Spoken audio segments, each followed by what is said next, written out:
Hoi mayam hojik si ngasi Mars ki tang amani kung amaga nimfu tare ngasai ayuk kung tara makhai dagi akoi Langka dagi akoi train tongjarakpani train si hojik thunge masigi train si akoi na kumdajariba jaga si Sarupathar hairaga khangnai Sarupathar hariba railway station si so Meitei akoi gi Tripura side ta chatliba cheliba train sing ayamba khamde yam tangna khami ado aikoina lakchaba si Langka dagi dip akoi lamding dagi dipu dagi Dimapur dagi Bokajan lakchari araga si Sarupathar si yaujarakpani sigi mafam jida su Meitei yumthong khara khak lei manga tara kayam leirabno ai chapchaba khangjadre khara di leire madu ai handak lakchaba sidaisa ibungo Dayanidhi gi thabak na maram moraga lakchaba sidaisa mahangna pubirakpa haitare adu lakchaba sida ai changna namba changjaramna bu khona jage akoi hojik seisida Sarupathar si akoi gi subdivisional headquarter ni aduga masi adum akoi gi kudong sabal loina mak phangba mafam ni masida akoi thokcharaga kilometer kayano taure ai mamangda aina thamjagrabani ado akoi gi Uriam Ghat aina mafam ama yongna akoi chachagani chachare haraga mafam dudagi Lakhinagar aina mamangda sanathong tawjaringe da sanathong da igraba ijaraga ai YouTube ne na tawjariba thamjagraba Lakhinagar ni akoi gi panthungbamdi aduga Lakhinagar du yoraga Lakhinagar na hojik oiba pibam do su paudam jarake aduga lambi da leiriba Uriam Ghat ai sida Meitei yum khara leire kuina dagi leira abani mapam dusu ai tamjage akoi Sarupathar station dagi tholakpaga akoi hotel da chak charaga Uriam Ghat chatke na tawni ado Lakhinagar yauwa ibema mathele adu tawraga magi reisa akoi direct chatpagi phapta leire Manipuri ki mapan lamdam maru oina Assam kalai da tunggoino akoi kalai da tunggoino Meitei khunggang sing asi yare ka chango chango manung sa han bada akoi barak tampaki yare adu lamdam hotel da sakti chagi gi ko da thongna phaba Meitei ipa ipu sing ahal laman singna tungi poram yengduna ngasi gi aikoina Meitei yamna taba lamdam ni haina launariba hojai Langka gi lamdam arudagi amu mathang aikoigi Karbi Anglong gi mafamda North Kasar Hill District hujikna Dima Sao haina khangnariba lamdamda adagi Upper Assam gi mafam kaya da chujaina na Guwahati yauna leiriba singse Meitei ahal laman singna akoigi Kasar romdagi Kasar haidi apunna barak tampak lamdam gi Meitei ahal laman sing thongna faraba adagi amu hojai Langka romdagi ahal singna tungi poram yengbiraga mathang lakhibani yamna akoigi masai leiriba Assam chinba thungna machi da pi abasu chawbasu leiriba khunggang sing asi akoi chacharuba ujaruba matamda ayamba mafamda ai thungjarure adu yengjaruba matamda chawthokchaba pukningai Pidam ningai oiba khungang kaya su thengnai aduga yamna pukning nungsiningai oiba londa phijeta chakcha da karida mangsil aba maru oina Upper Assam gi lamdam da leiba Meitei khungang apik pa khungang sing kaya su thengnaje masi manungda aikoina yamna chawthokchaba khungang ama oina akoigi Golaghat district se akoigi Karbi Anglonga adum tainaba Dimapur dagi irap laptraba district ni sigi mafam seista yam chauna Lakhinagar haibasi ayakna ahanba chachaba matamsi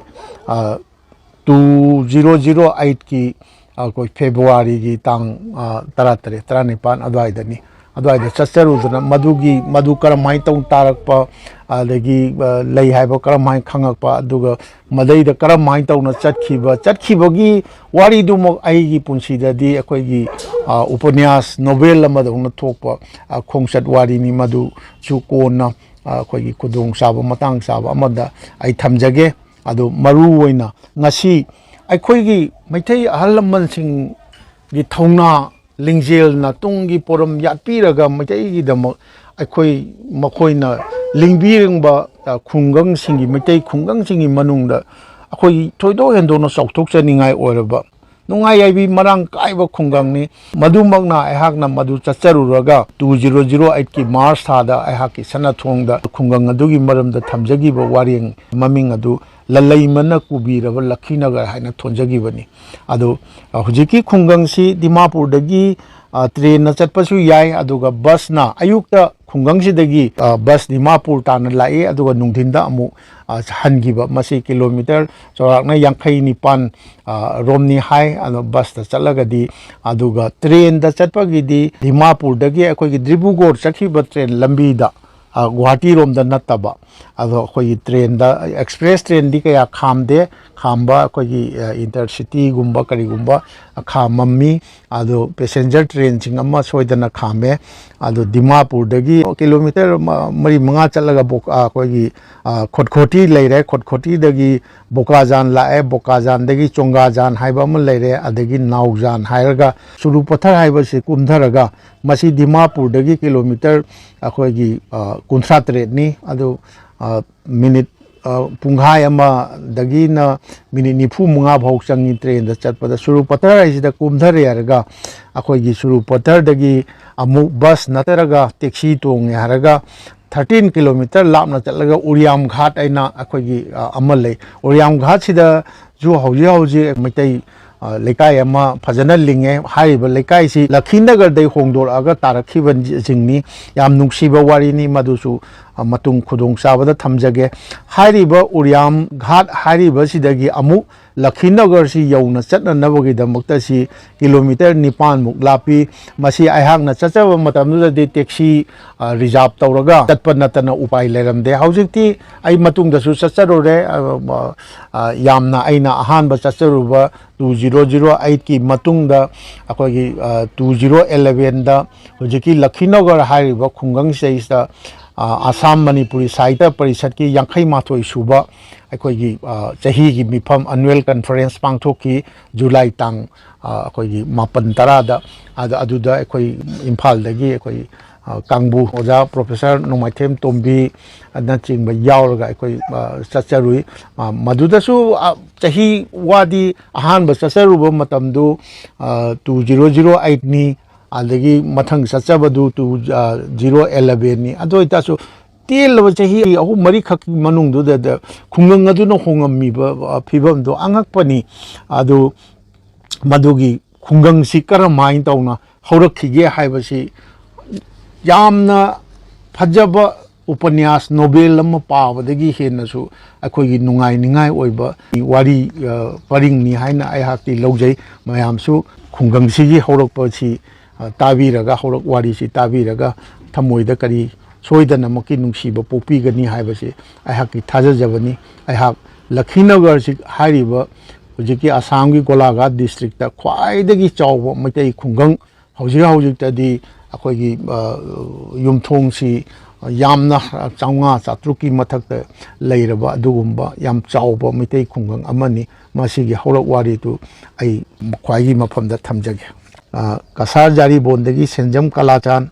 ꯍꯣꯖꯥꯏ ꯊꯝꯕꯥꯜ ꯍꯧꯕꯤꯗꯒꯤ ꯊꯥꯡꯖꯝ ꯏꯟꯗ꯭ꯔꯀꯨꯃꯥꯔ ꯖꯣꯒꯤꯖꯥꯟꯗꯒꯤ ꯇꯥꯌꯦꯟꯖꯝ ꯕꯥꯆꯥ ꯂꯪꯀꯥ ꯗꯕꯂꯣꯡꯗꯒꯤ ꯌꯨꯝꯈꯥꯏꯕꯝ ꯐꯥꯔꯒꯨꯟ ꯑꯃꯗꯤ ꯙꯔꯝꯅꯒꯔ ꯕꯥꯒꯕꯥꯁꯥ ꯍꯥꯏꯗꯤ ꯇ꯭ꯔꯤꯄꯨꯔꯥꯗꯒꯤ ꯂꯃꯥꯕꯝ ꯃꯣꯍꯣꯟ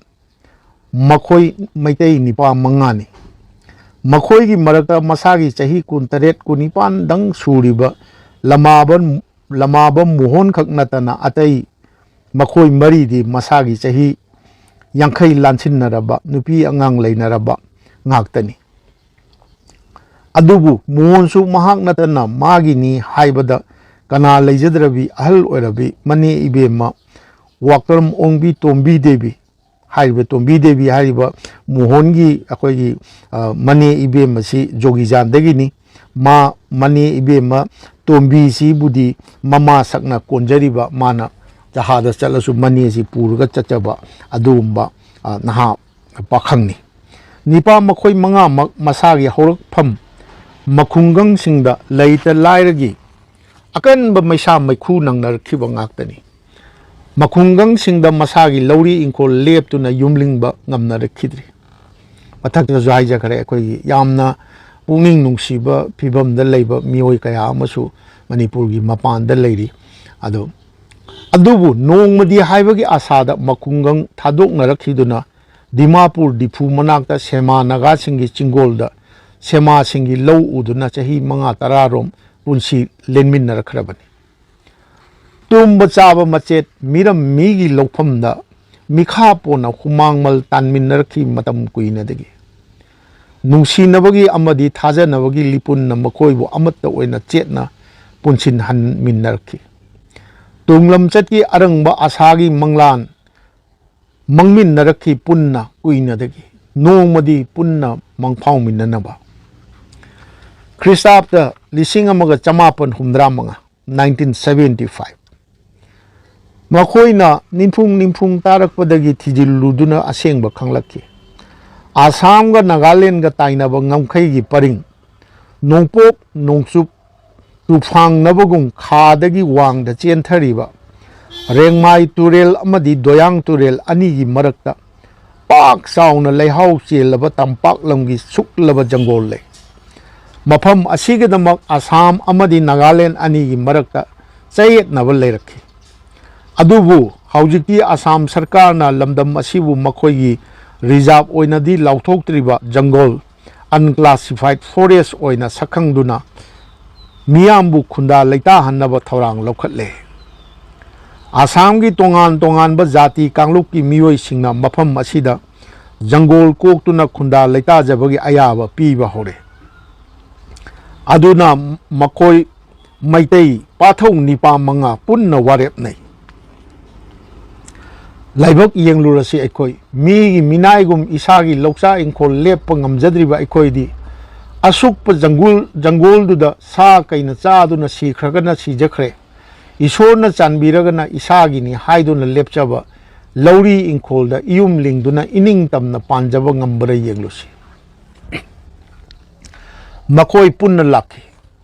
imung manungi nupi angang thadoklamde nambo thabo yotpak thangjau thangol singjang kuchu khulai mapun mahai marong phaudi maru bora yum pan bagi sang dayadraba polam sing puraduna difu dagi tonglakhiba passenger train gi dabba do pumthan thanki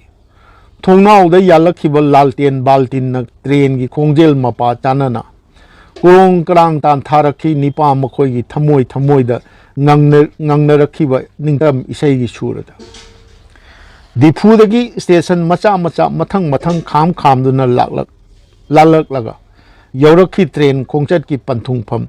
Sarupathar Assamese singna Sarupathar haibadi apik palobu lamdal lakhi de nupi angang naida nambo thabo khongsal lakhi Rengmai turen gi hiran pham Uriam Ghat ai makhoi na chatpa matam du di akhoi gi kanu tawbani hi na lalambani adu haujiki da aina chachaba 2008 ki matam da thong achauba ama sadana adum thong leire khoi hi lalamdre adu Uriam Ghat haibasi Assamese da Uriam haina khangnaba upal amagi maming ni Meitei na kari kauba upal no khangdre Rengmai turel gi hiranpham hidel asida achauba upal pambi ama horombadagi hiden asibu Uriam Ghat haina khangna rakhibani haujikti Uriam pambi so haudre hi su landre Assam sarkar na thong ningthina sare Uriam Ghat gi makhoi amuk suklaba jangol fauduna lakhi jungle gi marak atop jati singi yumthong ani ahum mari gi koluk lan na lakhi aduga mamai thangda pantungpham oiba yaragani khanba mafam yorakhi nambo thabo thaduna ngahak ningsha chaning hondok nakhi adubu makoi nipat tarukti pothabagi matam leikhide numit takhragadi kamdauba sa kai samuna thallaba suklaba jungle ni angang nubi yauri kamdauba adubu ninghan nakhide aki tujung pok nakhide kutte yopak thanjau singjang paikhat naduna mata chaba mafam ni khanba jagagi uri wari upal kokthokki ꯀꯣꯛꯊꯣꯛꯂꯤꯕ ꯖꯒꯥꯗꯨ ꯑꯇꯤꯌꯥ ꯈꯦꯠꯂꯕꯒꯨꯝ ꯋꯥꯡꯕ ꯑꯆꯧꯕ ꯎꯄꯥꯜ ꯃꯔꯤꯅ ꯃꯔꯥꯛ ꯃꯌꯨꯡ ꯃꯥꯟꯅꯔꯞ square ꯑꯣꯏꯔꯞ ꯇꯧꯕ ꯖꯒꯥ ꯑꯃꯒꯤ ꯆꯨꯊꯦꯛ ꯃꯔꯤꯗ ꯍꯧꯕ ꯃꯐꯝꯅꯤ꯫ ꯃꯈꯣꯏ ꯅꯤꯄꯥ ꯃꯉꯥ ꯍꯨꯃꯥꯡ ꯍꯟꯖꯤꯟꯍꯟꯕ ꯁꯪꯅꯈꯤꯗꯦ꯫ ꯃꯈꯣꯏ ꯃꯔꯤꯅ ꯎꯄꯥꯜ ꯃꯔꯤꯗꯨꯗ ꯀꯥꯈꯠꯂꯤ꯫ ꯑꯃꯅ ꯊꯕꯛꯇ ꯃꯇꯦꯡ ꯄꯥꯡꯕ ꯉꯝꯒꯗꯕ ꯅꯨꯄꯤ ꯑꯉꯥꯡꯁꯤꯡꯒ ꯂꯣꯏꯅꯅ ꯖꯪꯒꯣꯜꯗꯒꯤ ꯋꯥ ꯑꯃꯗꯤ ꯎ ꯌꯥꯟꯕ ꯍꯧꯏ꯫ ꯑꯗꯨꯒ ꯃꯈꯣꯏ ꯃꯌꯥꯝ ꯆꯪꯗꯨꯅ ꯑꯆꯧꯕ ꯎꯄꯥꯜ ꯃꯔꯤ ꯑꯗꯨꯕꯨ ꯂꯩꯃꯥꯏꯗꯒꯤ ꯐꯨꯠ 14-15 ꯂꯣꯝ ꯋꯥꯡꯈꯠꯄ ꯃꯐꯝꯗ ꯎꯁꯥꯡ ꯋꯥꯁꯥꯡꯅ ꯈꯥꯕꯛ ꯂꯥꯛꯅ ꯄꯨꯜꯂꯒ ꯁꯒꯥꯏ ꯁꯥꯗꯨꯅ ꯃꯈꯣꯏ ꯑꯄꯨꯟꯕꯒꯤ ꯌꯥꯔꯦꯛꯐꯝ ꯁꯦꯝꯈꯤ꯫ ꯁꯨꯛꯂꯕ ꯖꯪꯒꯜꯒꯤ ꯃꯣꯡꯁꯣꯡ ꯃꯔꯛꯇ ꯂꯝꯕꯤ ꯂꯝꯁꯥꯡ ꯈꯣꯡꯁꯥ ꯀꯨꯔꯣꯜ ꯍꯨꯕ ꯃꯈꯩ ꯂꯥꯛꯈꯤꯕ ꯑꯋꯥꯕꯅ ꯃꯁꯥ ꯃꯎ ꯊꯤꯠꯅ ꯆꯣꯛꯊꯅꯔꯕ ꯅꯨꯄꯤ ꯑꯉꯥꯡꯁꯤꯡꯗ ꯎꯁꯥꯡ ꯋꯥꯁꯥꯡꯅ ꯁꯦꯝꯕ ꯀꯨꯗ꯭ꯔꯨꯛ ꯀꯗ꯭ꯔꯥꯛꯄ ꯁꯒꯥꯏꯒꯤ ꯃꯊꯛꯇꯨꯕꯨ ꯈ꯭ꯋꯥꯏꯗꯒꯤ ꯃꯣꯜꯂꯕ ꯇꯦꯔꯥꯒꯤ ꯃꯣꯟꯄꯥꯛ ꯀꯨꯝꯅꯤꯡꯉꯥꯏꯗꯅ ꯌꯥꯍꯤꯞꯅꯈ꯭ꯔꯕꯁꯨ ꯃꯈꯣꯏ ꯅꯤꯄꯥ ꯃꯉꯥꯗꯤ ꯃꯤꯠꯁꯦꯡ ꯈꯥꯡꯈꯤ꯫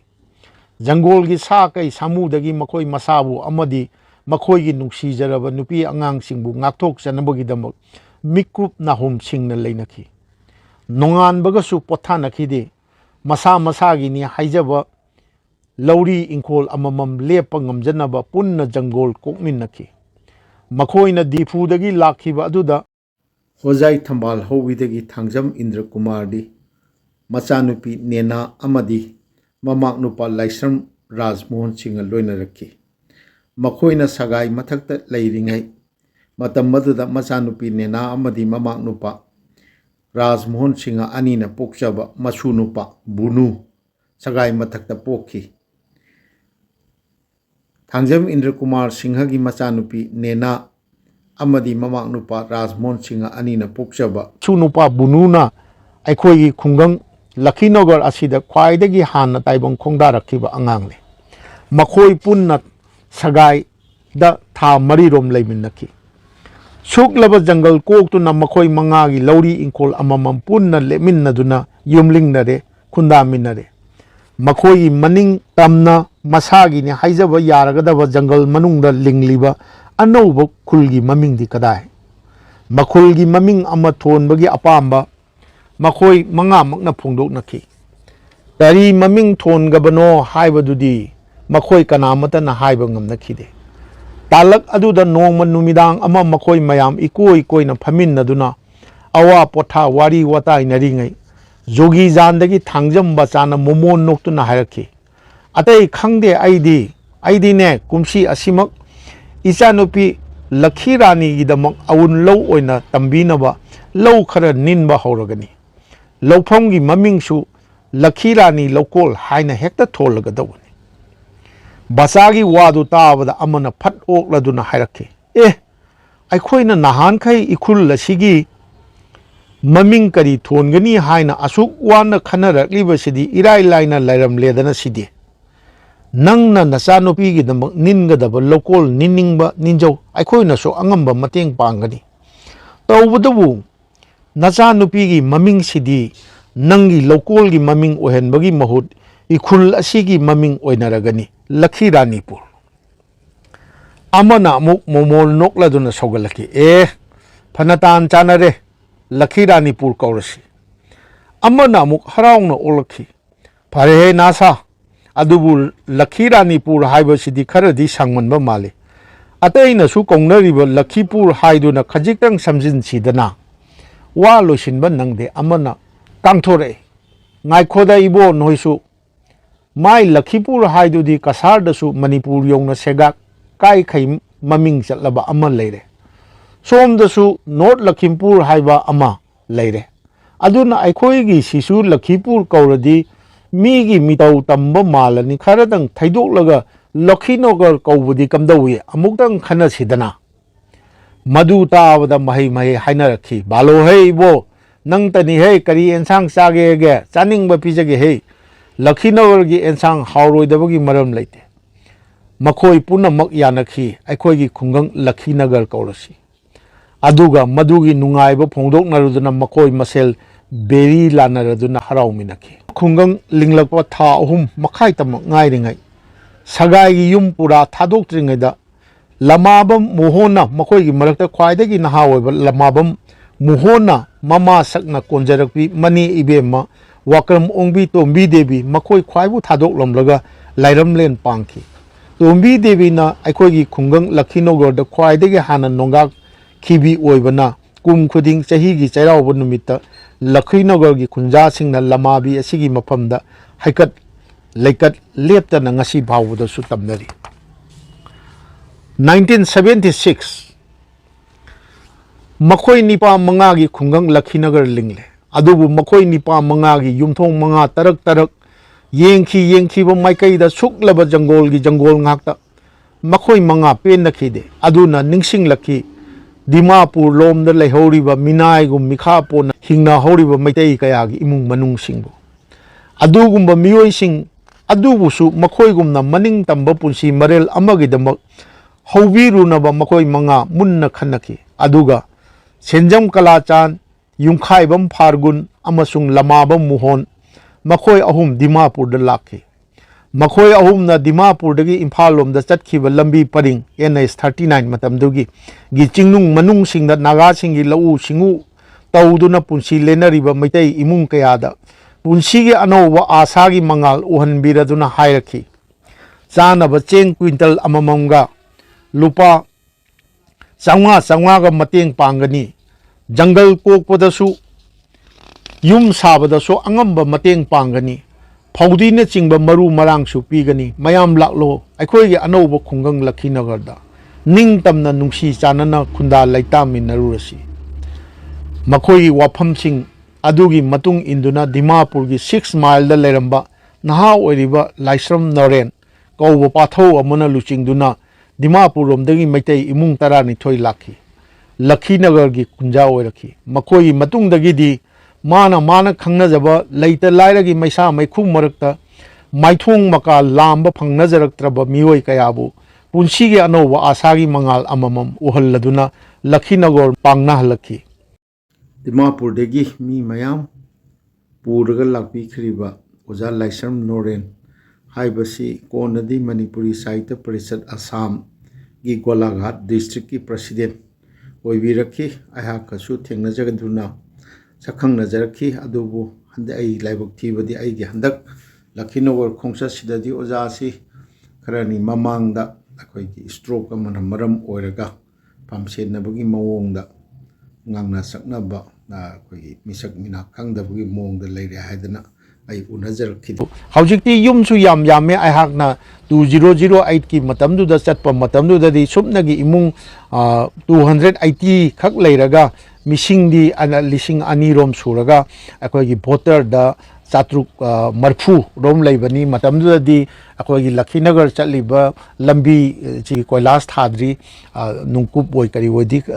thare adu mai chi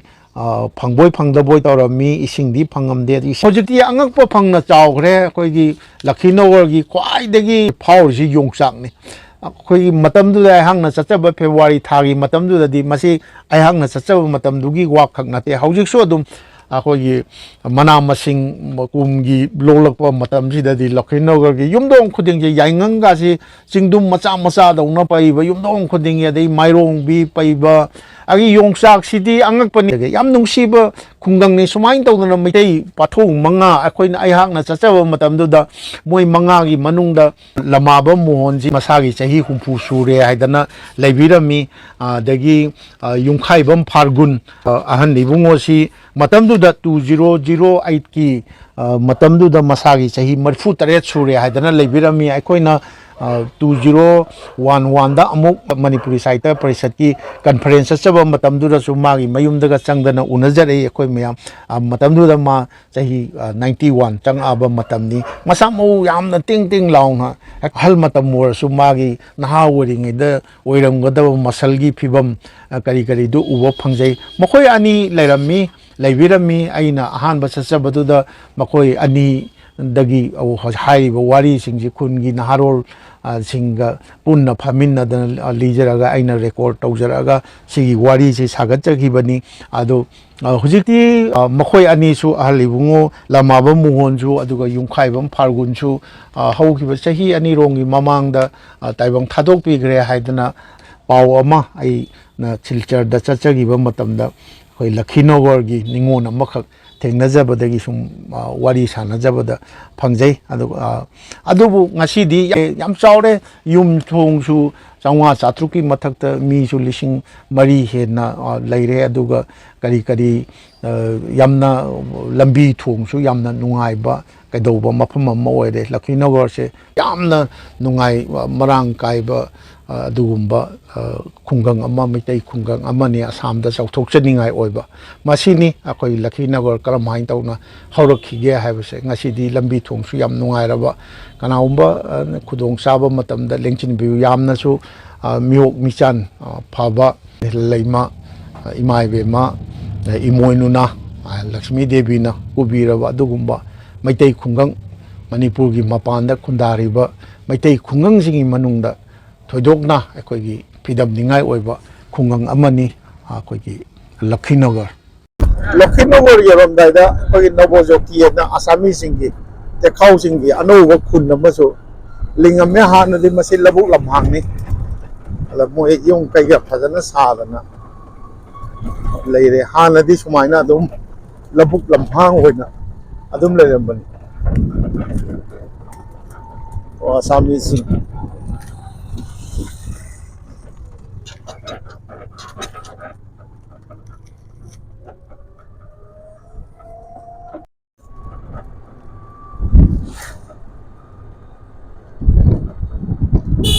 ꯑꯅꯧꯕ ꯇꯦꯈꯥꯎꯁꯤꯡꯒꯤ ꯑꯁꯥꯃꯤꯁꯤꯡꯒꯤ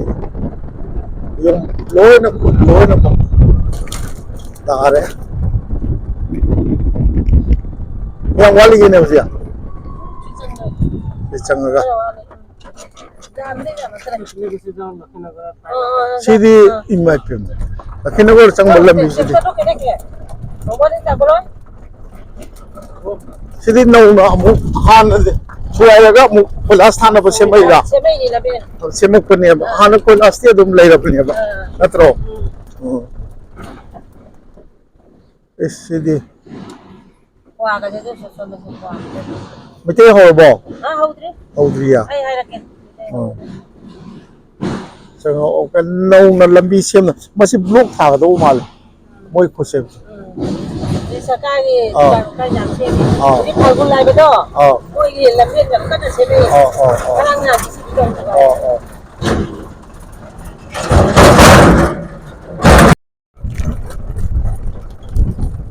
ꯂꯈꯤꯅꯒꯔ ꯆꯪꯕꯁꯤꯗ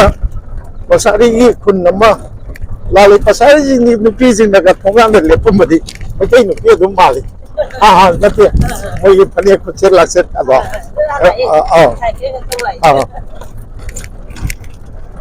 ꯂꯝꯕꯤꯁꯦ ꯑꯅꯧꯕ ꯀꯩꯅꯣꯅꯤ ꯂꯝꯕꯤ ꯐꯠꯇꯕ ꯅꯠꯇꯦ ꯍꯥꯟꯅ ꯀꯣꯏꯂꯥꯁ ꯂꯩꯔꯝꯃꯕꯅꯤ ꯊꯨꯒꯥꯏꯔꯒ ꯅꯨꯡ ꯊꯥꯔꯒ ꯃꯁꯤ ꯕ꯭ꯂꯣꯛ ꯊꯥꯔꯛꯅꯕ ꯁꯦꯝꯕ ꯃꯥꯜꯂꯤ ꯁꯦꯝꯃꯛꯄꯅꯤ ꯑꯁꯤꯒꯤ ꯃꯃꯥꯡꯒꯤ ꯀꯩꯅꯣꯁꯤꯗꯒꯤ ꯂꯈꯤꯅꯒꯔ ꯍꯧꯗꯣꯏꯔꯥ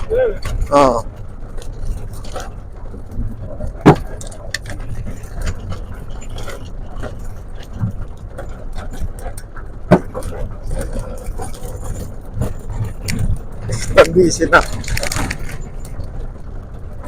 ꯀ꯭ꯋꯥꯁꯤꯗꯤ ꯍꯥꯟꯅꯗꯤ ꯀ꯭ꯋꯥ ꯊꯥꯅꯔꯝꯗꯕꯅꯤꯅ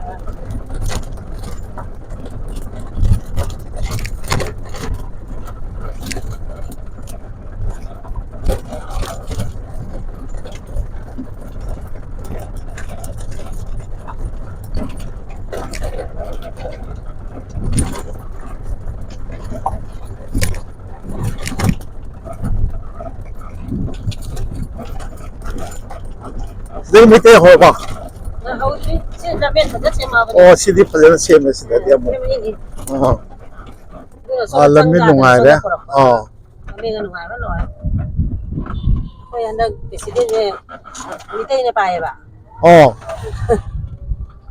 ꯃꯃꯥꯡꯂꯣꯝꯗ ꯅꯤꯡꯊꯧ ꯃꯥꯁꯇꯔ ꯍꯣꯏ ꯈꯨꯟꯗꯣ ꯑꯗꯨꯒꯤ ꯁꯤ ꯀꯔꯤ ꯈꯨꯟꯅꯣ ꯑꯁꯤ ꯀꯩꯅꯣ ꯂꯈꯤꯅꯒꯔ ꯆꯪꯉꯕꯅꯤ ꯆꯪꯉꯕꯣ ꯁꯤ ꯆꯪꯗꯕꯤꯗ ꯂꯈꯤꯅꯒꯔꯁꯦ ꯑꯉꯥꯡꯈꯩ ꯁꯥꯔꯤꯅꯦꯕ ꯁꯥꯔꯤ ꯍꯣꯏꯅꯦ ꯁꯥꯔꯤꯒ ꯂꯣꯟꯅꯕꯅꯦꯕ ꯁꯤ ꯃꯔꯛꯇꯗꯤ ꯑꯩꯈꯣꯏ ꯃꯤꯇꯩ ꯃꯔꯛꯇꯗꯤ ꯑꯃꯨꯛ ꯆꯥꯟꯗ꯭ꯔꯕꯅꯤ ꯌꯥꯟꯗꯦ ꯑꯗꯨꯕꯨꯗꯤ ꯈꯪꯉꯦ ꯈꯪꯅꯦ ꯂꯝꯗ ꯄꯇꯥ ꯂꯩꯔꯗꯤ ꯈꯔ ꯍꯧꯖꯤꯛꯐꯥꯎ ꯑꯝꯐꯥꯎ ꯄꯥꯏꯅꯗ꯭ꯔꯤꯕꯅꯦ ꯁꯤꯅꯅꯤ ꯋꯥꯔꯤ ꯄꯥꯏꯕꯕꯨꯗꯤ ꯑꯗꯨꯗꯤ ꯃꯣꯏꯁꯤꯗꯤ ꯀꯁꯥꯔꯤꯁꯤꯗꯤ ꯄꯥꯏꯕꯅꯦ ꯁꯤ ꯀꯁꯥꯔꯤ ꯀꯥꯡꯕꯨꯁꯤ ꯄꯥꯏꯕ ꯀꯁꯥꯔꯤ ꯀꯥꯡꯕꯨ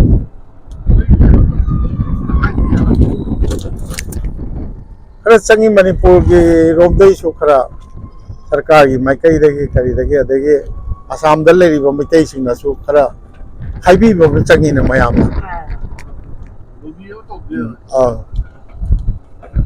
मुझे पावर 75 76 तगी सब माना मोई मतुंग द तार इवनिंग असगे करी यूनिवर्सिटी हैबरा करी लेहोरी का तो हानदी खितंग खितंग तने बतारमीबा सी पता लोय पायरमेबा जुमले सागर मोई ने कोन लागा पता तार जो लखिनोगा वो कसारी का बॉर्डर होय ने लंबाम ले देसना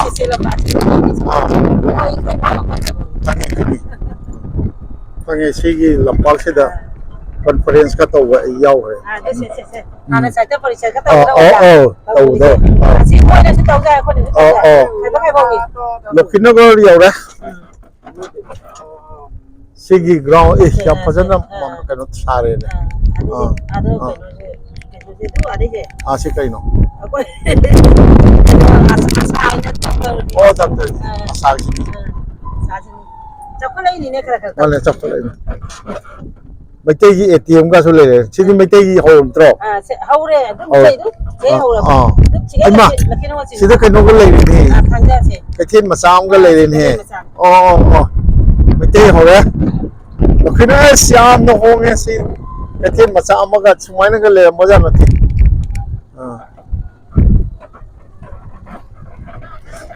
लखिनगर मिठाई संग भी है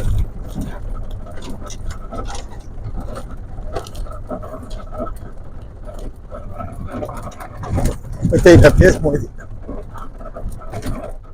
सुंदर मिठाई का वो ले उसी कसारी सिना अमू नकन का सारी सी गई मिठाई मिठाई संग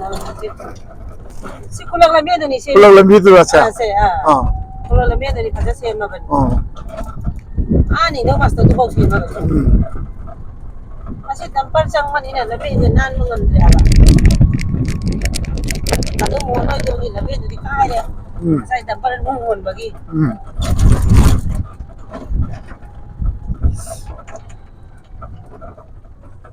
अदु बस ते हुजे कमाई तौरी हाना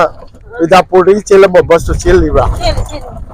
अयुक्ता चेल पुंग ताई मखाई अमना पुंग निपान अनि गुमाय थोगा जतय नि पुंग निपान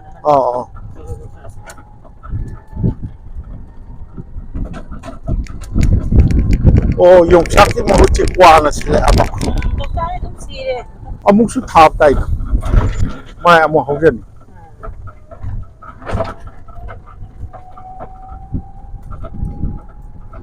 लखिनगर हिंगोनी को चा sai cái nó đây hậu rồi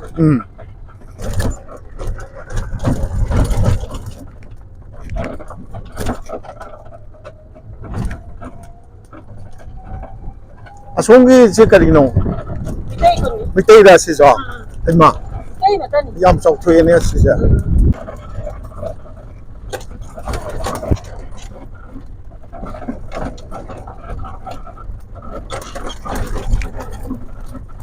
सिदा चेले जिंग वांग दो ने नत्रो नते दोयांग दी आ मांग दे मांग दे ला sin nते मितई ने पमचा सिंग ला मयांग ला चेरा yang मितई ला मितई में जा जाओ रे कसai मितई में जा जाओ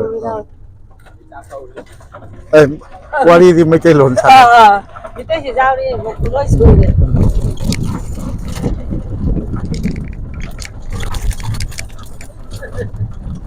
और स्वाद दुकान का याब ले ना मितई गया हां si moi to yate nam hinde moi to yan nam kyote khokai dita na ai agote lo jabi lo ja agote ito yate na rasta ko yam sang sa kete chakani se lamin pha bani hobo moi yan nam ai ni se kumaura ga ba ko